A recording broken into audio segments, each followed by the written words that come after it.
नमस्कार, स्वागत है एक नए वीडियो में। इसमें हम लोग जितने भी सवाल आपके मन में जनरेट हो रहे हैं उन सबको एक एक करके सॉल्व करेंगे। सबसे पहले सवाल जो है वो आपके फ्रंट स्क्रीन पे हो रहा है कि जैसे ही आप ऐप को लॉन्च करते हैं एक स्क्रीन आती है जहाँ पे आपके सारे एचएलवी के डिटेल्स हैं, जितने एचएलवी हैं उनके डिटेल्स हैं।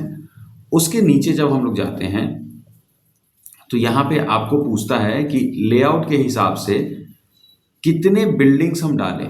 लेआउट जो है उसके हिसाब से कितने बिल्डिंग्स नंबर डालें और कितने सेंसस हाउस होंगे। समझिएगा इस चीज को। लेआउट मैप नजरी नक्शे के हिसाब से जितने नंबर ऑफ बिल्डिंग आपने गिन लिए हैं वो इसमें डाल दीजिएगा। जैसे अगर 100 बिल्डिंग आपने गिन लिया तो 100 डाल लीजिएगा। मान लीजिए एक दो बिल्डिंग बाद में बनती है तो उससे कोई दिक्कत नहीं है, इसको बार बार आप पीछे आकर सुधार सकते हैं। समझिएगा, जब अगला अगला आप टैब जैसे इस वाले पे हम लोग क्लिक करेंगे, हाउस लिस्ट ऑपरेशन वाले पे हम लोग क्लिक करेंगे इस पे, तो एक अगला टैब खुलेगा। वो टैब कौन सा होगा? तो वो टैब होगा इसका, दिस वन। इसमें आपको क्या क्या दिखेगा? तो इसमें आपको दिख जाएगा कि हाउस लिस्ट एंट्री क्या होती है, अपडेशन डाटा जो ऑलरेडी आपने डाटा सिंक कर दिया है उसका टैब, समरी देखने का, सिंक का और मार्क एज कंप्लीट का। ये सारे टैब आपको देखने को मिलेंगे। और ये कब मिलेंगे? जब आप वहां पे नंबर ऑफ एक्सपेक्टेड बिल्डिंग जो है वो इंटर कर दीजिएगा।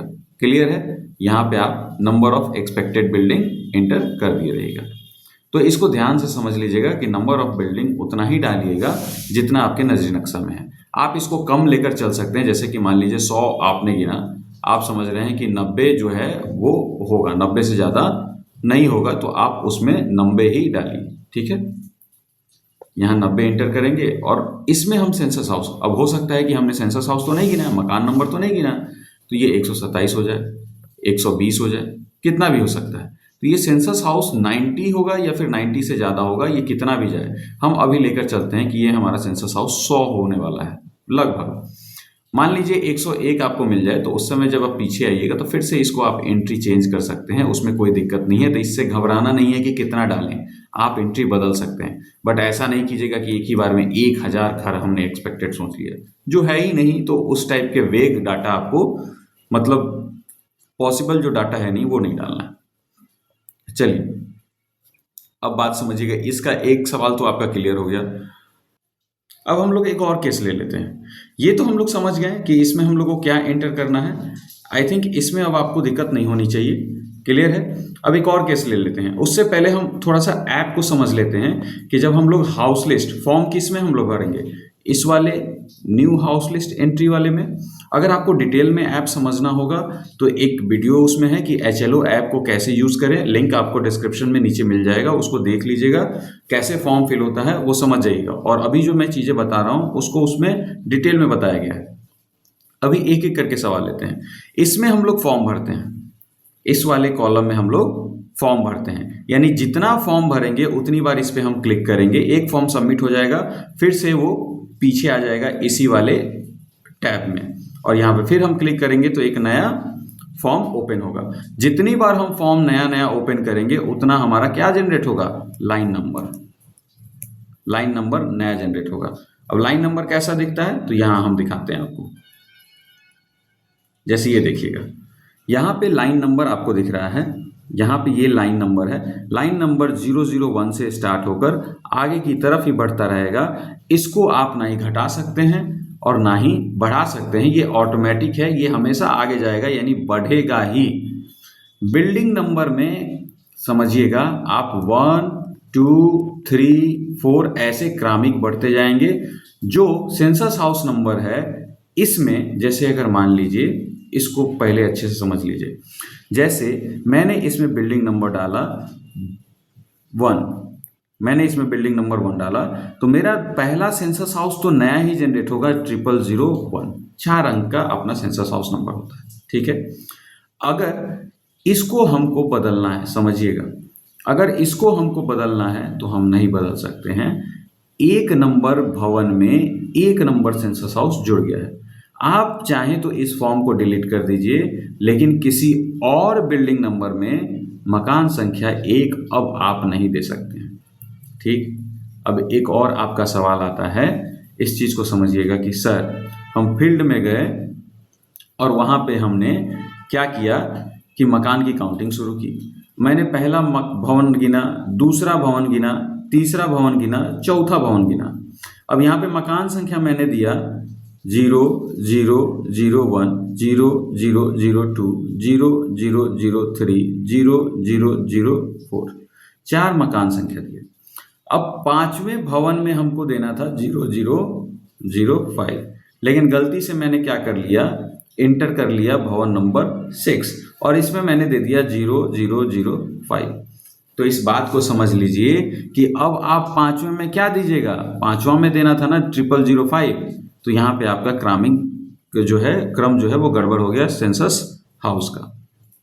इससे घबराना नहीं है, ये आपने जानबूझकर नहीं किया, बाई मिस्टेक हुआ है। अगर आप जानबूझकर सारा क्रम इधर उधर कर रहे हैं तो वो आपकी परेशानी है, उससे दिक्कत कोई नहीं है, लेकिन आप जानबूझकर उसको इधर उधर कर रहे हैं, वो एक गलती है। अगर सीरीज में रहेगा तो फॉर्म जो है वो देखने में आसानी होगी, आपको भी समझने में आसानी होगी। अब समझिएगा इस बात को।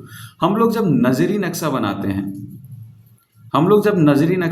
हैं, ओवरऑल अगर एक मान लेते हैं ये मेरा नजरी नक्शा है, तो यहाँ पे अगर हम मकान दे रहे हैं तो यहाँ पे सिर्फ हम नंबर ऑफ संख्या लिखते हैं, किसका, मकान का, है ना। जैसे एक भवन है, इसमें 2 मकान है, इसमें एक भवन है और एक ही मकान है, एक भवन है तो 3 मकान है। यहाँ पे हम ये नहीं लिख रहे हैं कि भाई 0001 है, 0002 है, ठीक है। तो इसका क्रम इंटरनली एप्लीकेशन में हम बदल सकते हैं, आगे पीछे हो सकता है, उसमें दिक्कत नहीं है। बस नजरी नक्शा में अगर आपने इसको भवन नंबर 1 दिया है, इसको 2 दिया है, इसको 3 दिया है, तो ये क्रम आपका गड़बड़ नहीं होना चाहिए। भवन क्रम आपका 1 2 3 4 ही जाएगा, उसी हिसाब से आप आगे बढ़िए ताकि आपका मकान का क्रम भी बना रहे, गलती ना हो। अब समझिएगा ऊपर जो हम लोगों ने गलती किया कि जैसे मान लीजिए मैंने पहले वाले लाइन नंबर को खोला जो कि मेरा 3 डिजिट का होता है 001, भवन नंबर मेरा इसमें 1 आएगा, मकान संख्या 0001 आएगा, और यहाँ से हमारा सवाल होता है 4 5 6 और 7 नंबर मेरा मास्टर क्वेश्चन है। तो ये सवाल हम तीनों भरेंगे, फर्श किसका है, दीवार किसका है, छत किसका है। तो ये 3 तो हमारे नॉर्मल सब में फिल होने वाले हैं, सब में। अब इसमें मेरा सवाल था कि सर मैंने 5वें बिल्डिंग के बारे में जब 0005 डालना था वो मैंने डाल दिया 6ठे बिल्डिंग में 0005। समझिएगा इस बात को। क्रम मेरा 5 आएगा क्योंकि फॉर्म मेरा 5 खुला होगा, इस क्रम से गड़बड़ नहीं मत होइएगा। यहाँ पे अगर हम लोग ऐसे बात करें, चलिए मैं आपको एकदम एग्जैक्ट करके दिखा देता हूं। ले लीजिए, इसको हम लोग क्रम ले लेते हैं 1 001 002 003 004 005 006। अब समझिएगा, जब हम लोग को 5वां इंटर करना था, भवन नंबर 5 इंटर करना था, हमने गलती से इंटर कर दिया 6, ठीक है, हमने गलती से इंटर कर दिया 6 और इसमें हमने भवन संख्या 6 में हमने दे दिया 5, यानी मकान संख्या हमारा 5 किस में आ गया, ये मकान संख्या 5 भवन संख्या 6 में। तो ये 6 वाला जो है क्या लाइन नंबर 6 में खुला होगा? नहीं, ये लाइन नंबर 5 में खुला होगा। एप्लीकेशन का 5वें फॉर्म में आपने गलती की है ना, तो ये वाला डाटा यहाँ होगा। इस चीज को समझिए आप, यानी कि ये वाला डाटा जो है हमारा लाइन नंबर 5 में हमने भवन नंबर 6 खोला और यहाँ पे हमने दे दिया मकान संख्या 5।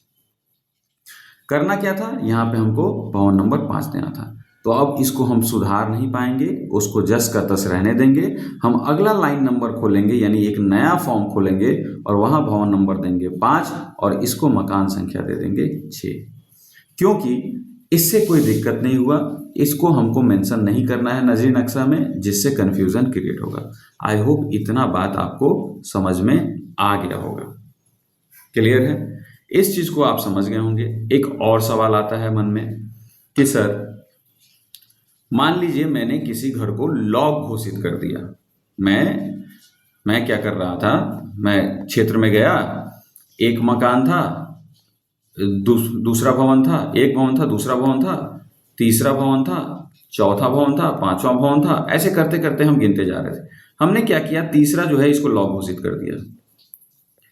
10 दिन के बाद इसका जो हाउस ओनर है वो कांटेक्ट करता है और कहता है कि हम तो घूमने गए थे और इसमें जो है वो 4 मकान है, 4 मकान है। अब आपके दिमाग में आएगा कि भाई मैंने तो भाई भवन नंबर 1 2 3 4 5 तक मैंने भवन नंबर दे दिया था और 5 में यहाँ मान लीजिए मेरा मकान नंबर भी था। समझिएगा इस केस को, 5 मेरा मकान नंबर, 5 भवन नंबर दे दिया था। यानी कि अगला जब मकान नंबर मेरे पास अब आएगा तो वो 0006 ही हो सकता है, उससे कम तो नहीं होने वाला है। आई होप ये आपको क्लियर हो गया होगा, ठीक। यानी कि जब ये हमको कॉल करेगा कि बताएगा कि सर इसमें 4 मकान हैं, उस केस में मेरे 3 और नए फॉर्म खुलेंगे, क्योंकि एक फॉर्म तो ऑलरेडी इस तीसरे भवन वाले के लिए खुला हुआ है जिसमें हमने लॉक घोषित किया है। तो इसको हम लोग समझते हैं, इसको कैसे सॉल्व करेंगे, समझिएगा।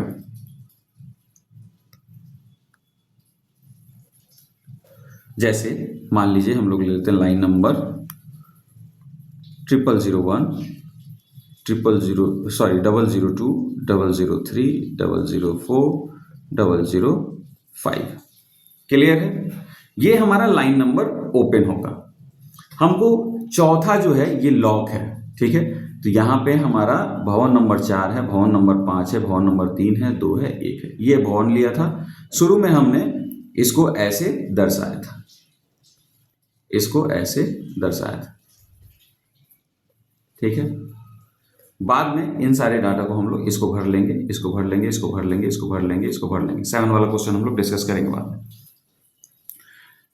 अब हमको पता चलता है कि ये जो भवन था, यहाँ पे हम लोगों ने डिस्कस किया कि तीसरा नंबर जो था ये लॉक हमने घोषित किया था, इसमें 4 मकान थे। यानी 4 मकान हमको घोषित करना था, लेकिन हमने यहाँ पे क्या घोषित किया है, एक ही मकान तीसरे वाले में। यानी कि इसमें 3 मकान और आने चाहिए, तो एक फॉर्म तो 3 वाला है, इसको हम ओपन करेंगे। इसको बाद में आप एडिट करके जो सिंक भी हुआ रहेगा उसके सवालों को एडिट कर सकते हैं, उसमें कोई दिक्कत नहीं है। आप उस वीडियो को देखिएगा कैसे एडिट होता है, उसको आप देख सकते हैं। अब समझिएगा इस चीज़ को। अब हम इसका फॉर्म कैसे भरेंगे, भाई 3 मकान और शो करने ना, तो अगला लाइन नंबर तो 6 खुलेगा ही खुलेगा। अब यहाँ पे भवन नंबर फिर 3 चुनेंगे और यहाँ पे हम मकान संख्या देंगे 0006। फिर हम लाइन नंबर अगला चुनेंगे, फिर भवन संख्या 3 देंगे और यहाँ पे मकान संख्या आ जाएगा 7। अब हमारा जो केस था समझिएगा, इसी वाले को लॉक किया था ना तीसरे को, और इसमें 4 मकान थे। हमने क्या किया, और हमने कहा था मकान संख्या 5 तक गिन लिया था, तो हमने क्या किया कि भाई तीसरे का 1 मकान, 2 मकान, 3 मकान और 4 मकान, 1 2 3 और 1 4। यानी एक बार उसको मकान संख्या मिला 3, एक बार मिला 6, एक बार मिला 7, एक बार मिला 8। यानी इसका क्रम ऊपर नीचे हो सकता है, इससे कोई दिक्कत नहीं है। अब ये उस केस में भी लागू हो सकता है कि मान लीजिए सेपरेट एंट्री नहीं है, सेपरेट एंट्री का केस, कि जैसे आपको किसी घर में गए और उसको आपने लॉक घोषित कर दिया और उस समय आपको पता चलता है कि उसमें रहने वाले परिवार की संख्या क्या है, वो 4 है। भवन 1 है, मकान संख्या 1 है, लेकिन रहने वाले परिवार की संख्या कितनी है, 4 है। क्योंकि हम लोग को परिवार जो है वो किचन के बेसिस पे अलग हो रहा था और मकान संख्या जो है वो किसके बेसिस पे अलग हो रहा था, एंट्री के बेसिस पे, कि दरवाजा उसका क्या अलग खुलता है कि नहीं। क्लियर है। अगर ये सारे कॉन्सेप्ट आपको देखने होंगे तो लिंक नीचे है, सारा प्लेलिस्ट में बना हुआ है कि भवन कैसे डिफाइन करेंगे, परिसर कैसे डिफाइन करेंगे, आप वहां से देख लीजिएगा। अब इस केस को समझते हैं। मान लीजिए हमको पता चलता है कि 2 नंबर को भी हमने लॉक घोषित किया था और उस समय कोई बताने वाला नहीं था, हमने यहाँ पे लॉक कर दिया था और इसको छोड़ दिया था। समझिएगा इस चीज को, हमने इसको लॉक करके छोड़ दिया था। जैसे कि 7 नंबर में हमने क्या चुना, कोड नंबर 1 लिखा, इसको आवास है, ठीक है। और नीचे 2 ऑप्शन दिए रहते हैं, एक होता है लॉक का और एक होता है इंस्टीट्यूशन का, संस्थान का। तो हम लॉक वाले पे क्लिक कर दिए, तो इसके बाद ये सारा क्वेश्चन हमारा स्किप हो गया, 8, 9, 10 से लेकर 33 तक, 34 तक, उसको सबमिट कर दिया। बाद में हमको पता चलता है कि इस एक मकान में, भवन नंबर 1 में 4 परिवार है। मकान एक ही है लेकिन अंदर 4 परिवार है, तो परिवार की संख्या तो बढ़ेगा ना, तो परिवार का क्रम यहाँ आता है। समझिएगा इस बात को। पहले वाले में क्या इसको परिवार क्रम मिला था क्या? नहीं मिला था। ठीक, तो उस केस में अब अगला हमारा इतना तो हो गया। 3 वाले के बाद आपको पता चलता है कि 1 में 4 परिवार है, तो फिर यहाँ पे एक नया फॉर्म खुलेगा, फॉर्म नंबर 9, और यहाँ पे हम भवन नंबर देंगे 1 और मकान भी उसके पास 1 है, तो यहाँ पे मकान फिर से रिपीट होगा 1। रिपीट केस हमको ऑप्शन मिलता है रिपीट करने का। जैसे ही आप जैसे इस वाले फॉर्म पे जाइएगा ना, यहाँ हम आपको दिखा देते हैं, जैसे ही आप इस वाले कॉलम में क्लिक कीजिएगा, इस वाले रो में, तो ये जैसे कि मान लीजिए यहाँ पे हमने चुन लिया 1, बिल्डिंग नंबर 1, जो वो वाला केस था। तो यहाँ पे जैसे ही हम बीच में क्लिक करेंगे ना, तो हमको खोल देगा कि 1 में कौन कौन से मकान संख्या हैं। तो हमको 4 परिवार दिखाने थे, तो यहाँ पे हम 0001 वाला परिवार संख्या चुन लेंगे। आई होप इतना आपको क्लियर हो रहा होगा। अब समझिएगा, यहाँ पे हम 9 नंबर फॉर्म खोलें, 1 नंबर भवन डालें और 1 नंबर क्या डालें? उसका मकान संख्या। अब यहाँ परिवार क्रमांक जब हम देंगे, मान लीजिए इन सब में हमने परिवार क्रमांक 2 वाले में दे दिया था परिवार क्रमांक, 1 मिनट, यहाँ पे आया अपना परिवार क्रमांक 2 वाले में दिया था मैंने 1, इसमें दिया था 2, इसमें दिया था 3, इसमें दिया था 4, इसमें दिया था 5, इसमें दिया था 6, इसमें दिया था 7। ठीक है, यानी टोटल अभी हमारे पास परिवार थे 7। ठीक है, ये 3 अंक का होता है, 3 अंक का होता है। ठीक है, अब जब अगला परिवार क्रमांक इसको मिलेगा, तो इसको मिलेगा 008 है। भवन 1, मकान क्रमांक 1, लेकिन परिवार 4 है, यानी 4 फॉर्म हमको इसके लिए खोलने पड़ेंगे। एक फॉर्म तो ऑलरेडी यहाँ पे है, तो यहाँ पे हम एक यहाँ पे दे सकते हैं 008, देन ये आएगा 009। 2 फॉर्म खुल गए। इसी तरह 010 हम खोलेंगे फॉर्म संख्या, और यहाँ पे जो भवन है वो फिर 1 आएगा, मकान संख्या फिर 1 आएगा, और यहाँ पे परिवार क्रमांक संख्या क्या आ जाएगा? 10। तो 3 हो गया। एक और खोलेंगे तो 011, 1, 0001, यानी मकान संख्या सेम, और यहाँ पे 011। आई होप इतना आपको क्लियर होगा कि परिवार क्रमांक कैसे बढ़ता है। अब एक और सवाल कि 7 नंबर जो क्वेश्चन है, इसको हम कैसे इस्तेमाल करेंगे, इसके बारे में बात करते हैं। तो पहले हम सारा डाटा जो है डिलीट कर लेते हैं। ठीक है, जब हम पहली बार फॉर्म को खोलेंगे तो हमको लाइन नंबर मिलेगा, क्या मिलेगा? 001, लाइन नंबर 3 डिजिट का। ठीक, बिल्डिंग हमने डाला 1, हमने यहाँ पे मकान क्रमांक इसको दिया 1। फर्श हम लोग जो भी कोड में होगा उस हिसाब से मान लेते हैं, ये मिट्टी का है, ये भी मिट्टी का है, ये भी मिट्टी का है, आई थिंक घास फूस और जो भी है घास फूस का है। 4, 5, 6 आसान है कि आप भर सकते हैं। जो कोड में आपके नीचे दिया गया होगा, वहीं सवाल के नीचे ऑप्शंस दिए गए होंगे, उससे चुन के भर लीजिएगा। आता है सवाल नंबर 7। सवाल नंबर 7 में पूछता है कि जनगणना मकान के उपयोग का पता लगाएं। समझिएगा इस चीज को, बहुत इंपॉर्टेंट है। 7 नंबर सवाल को आपको कैसे देखना है। 7 नंबर सवाल में पहला आता है आवास। पहला कोड आप चुनेंगे आवास। आवास जब चुनेंगे, उस केस में सिंपल सी बात है कि आपका ये सारा कॉलम फिल किया जाएगा, मुखिया भी होगा, ये सारे डिटेल भरे जाएंगे। अगर आप चुनते हैं कि उसके पास आवास भी है, उसी का आवास है, उसी में दुकान है, उस केस में आप क्या करेंगे? उस केस में यहाँ पे कोड चुनाएगा 2, और यहाँ पे आवास सह दुकान और अन्य उपयोग मेंशन कीजिएगा। दुकान किस चीज़ का है उसको आप मेंशन कीजिएगा। उस केस में भी सारा डिटेल आपका भरा जाएगा। क्लियर है? 34 के 34। फिर आता है कि वो सिर्फ दुकान है, तो सिर्फ दुकान होगा तो आप दुकान कार्यालय चुन लीजिएगा। क्लियर है कि भाई 6 नंबर तक तो आपका भरा ही जाएगा, लाइन क्रमांक आपका बढ़ेगा।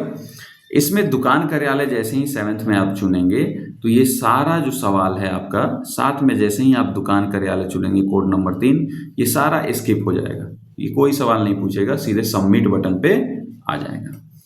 वैसे ही 7 में 4 आप चुनेंगे स्कूल कॉलेज आदि तो सबमिट आ जाएगा। हॉस्टल लॉज चुनेंगे 7 में जैसे ही वो सबमिट के लिए दे देगा। गेस्ट हाउस चुनेंगे तो सबमिट हो जाएगा। अस्पताल चुनेंगे तो सबमिट हो जाएगा। वर्कशॉप चुनेंगे तो सबमिट हो जाएगा। पूजा स्थल, अन्य गैर आवासीय उपयोग, तो ये सारा सबमिट हो जाएगा। खाली है तो वो भी सबमिट हो जाएगा। यहाँ पे 2 और ऑप्शन आपको दिखेगा, एक लॉक्ड यानी ताला लगा है और एक संस्थान इंस्टीट्यूशन। तो अगर मान लीजिए कोई जेल है, उस केस में कौन सा कोड चुनेंगे हम 7 में? कोड नंबर 2 कि आवास के साथ उसमें और भी उपयोग हो रहा है जेल का, या आवास के साथ उसमें अस्पताल चल रहा है, उस केस में हम कोड नंबर 2 चुनेंगे और वहाँ पे इसमें परिवार क्रमांक 999, मान लीजिए हमने यहाँ पे चुना 2 और ये एक जेल है, यहाँ परिवार क्रमांक 8 नंबर इसमें नहीं भरा जाता है, वो ऑटोमेटिक स्किप हो जाएगा आपके एप्लीकेशन में, और परिवार क्रमांक 9 में आपका 999 भरा जाएगा। 10 में जितने लोग रह रहे हैं उसकी संख्या, ठीक है, और मुखिया का नाम यहाँ पे पोस्ट लिखिएगा, उसका पद क्या है, मुखिया कैसे चुनते हैं, मुखिया कौन होता है, ये सारा चीज़ आपको वीडियो में बताया गया है, नीचे लेक्चर भी है, उसको आप देख सकते हैं। इसमें सवाल 11 तक ही भरा जाएगा, इसके बाद सारा स्किप हो जाएगा, सीधे सबमिट पे आ जाएगा। यानी कि आपका संस्थान वाला भी केस हम लोगों ने सॉल्व कर लिया कि अगर संस्थान होगा तो कैसे भरा जाएगा। क्लियर है? अब समझिएगा इस बात को। एक और केस आ सकता है कि घर तो है, आवास तो है, लेकिन वो लॉक है, ताला लगा हुआ है, तो हम 1 नंबर तो चुनेंगे, उसके साथ इस लॉक वाले पे भी टिक लगाएंगे और उसमें लिख देंगे कि भाई ये जो है वो लॉक है। उस केस में भी आपको 7 के बाद क्या होगा, सीधा सबमिट पे चला जाएगा। आई होप सारे सवाल के आपको जवाब मिल गए होंगे। अगर और भी कोई मन में सवाल होगा तो आप कमेंट सेक्शन में कमेंट कीजिएगा, उसका जवाब आपको दे दिया जाएगा। अब आप एक काम कीजिएगा, सिंपल से एक 30 मिनट का वीडियो है, उसमें फॉर्म कैसे फिल करना है, कैसे हम रिपीट करेंगे, उस चीज़ को देख लीजिएगा। ध्यान रखिएगा, मकान संख्या का क्रमांक ऊपर नीचे हो सकता है, उससे कोई घबराने की बात नहीं है। परिवार संख्या का क्रमांक ऊपर नीचे हो सकता है, उससे कोई घबराने की बात नहीं है। बस आपका सीरीज क्या फॉलो होना चाहिए, तो भवन जो क्रमांक है उसका सीरीज फॉलो होना चाहिए, ताकि कोई भी दिक्कत आपको ना हो, उसमें आप गड़बड़ी नहीं कीजिएगा। एक और सुझाव, आप कोशिश कीजिएगा कि हमेशा भवन और मकान का क्रमांक बना रहे यथावत। जब किसी कारणवश अगर चेंज करना हो, जैसे कि आपने किसी को लॉक घोषित किया और वो परिवार आ गया, तो 3-4 ऐसी ही एंट्रियां दिखे जिसमें ऊपर नीचे हो, बाकी एक सीरीज में दिखे, तो एक साफ सुथरा आपको डाटा मिल जाएगा। आई होप सारी चीज़ें आपको क्लियर होंगी। इसी के साथ मिलते हैं अगले वीडियो में, तब तक के लिए धन्यवाद।